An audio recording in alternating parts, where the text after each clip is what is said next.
few thoughts on this week's Torah portion. Most of us are very familiar with the moment. You've been wronged. Somebody crossed the line, let you down, spoke to you in a way that you just can't live with it, and you sit down to write the letter. The letter writes itself.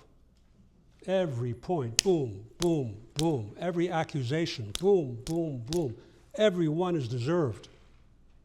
You read it back and you've got this strange satisfaction. You see the truth so clearly. Your finger is just about to press send. And then, for a reason you can't completely understand, you withdraw your finger from the keyboard.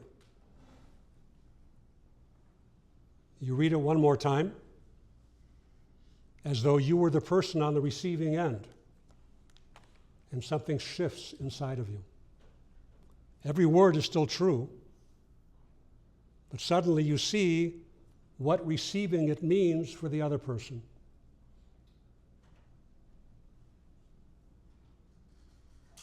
The problem was never that the truth was wrong.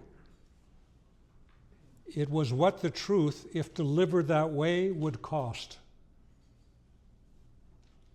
Which brings us to Parshat Devarim.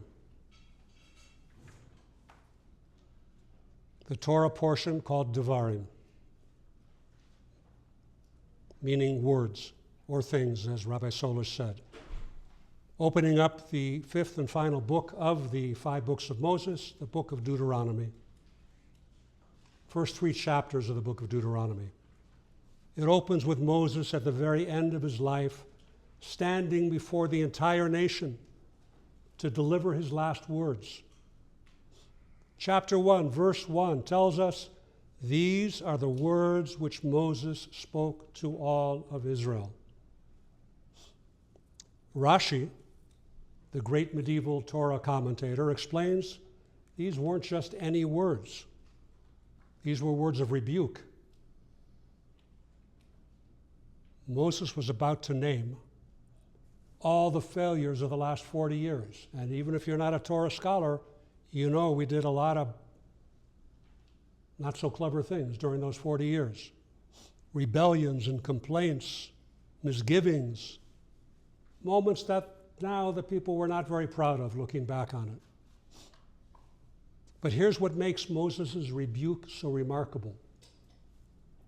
He didn't name the failures directly. He referred to them through remez, through hints, through the names of places, through language that only the people themselves would recognize. For example, he refers to a place called Di Zahav. Di Zahav. On the surface, it sounds like another location on the map. But Rashi explains that Moses was alluding to the sin of the golden calf. The words of Di Zahav can be read to mean too much gold. So even while rebuking them from their gravest failures, Moses tried to frame it compassionately, as if to say it was the abundance that you were suddenly given that overwhelmed you. The failure was real, but you're more than just the failure. The sages add one more interesting detail. Moses waits until the end of his life before he starts utzing Bnei Israel, before he starts giving it to the people, so that they wouldn't have to sit with him day after day feeling exposed. He held these truths for 40 years, not because they weren't true, but because the people mattered more than the satisfaction of the utz, of the rebuke. What's amazing is the pause. The moment before you hit the send button, is not a moment of weakness. It's not a moment of cowardice. It's not conflict avoidance. It's recognition that being right and being helpful are not the same thing. Moses could have very easily named every failure, one after the other. He had every right to. He had been criticized, attacked, second-guessed for 4 decades by a stiff-necked people. But when he finally spoke, he didn't choose the version that would have satisfied him. He chose the version that the people could actually receive and internalize. So what I want to leave you with right now is this.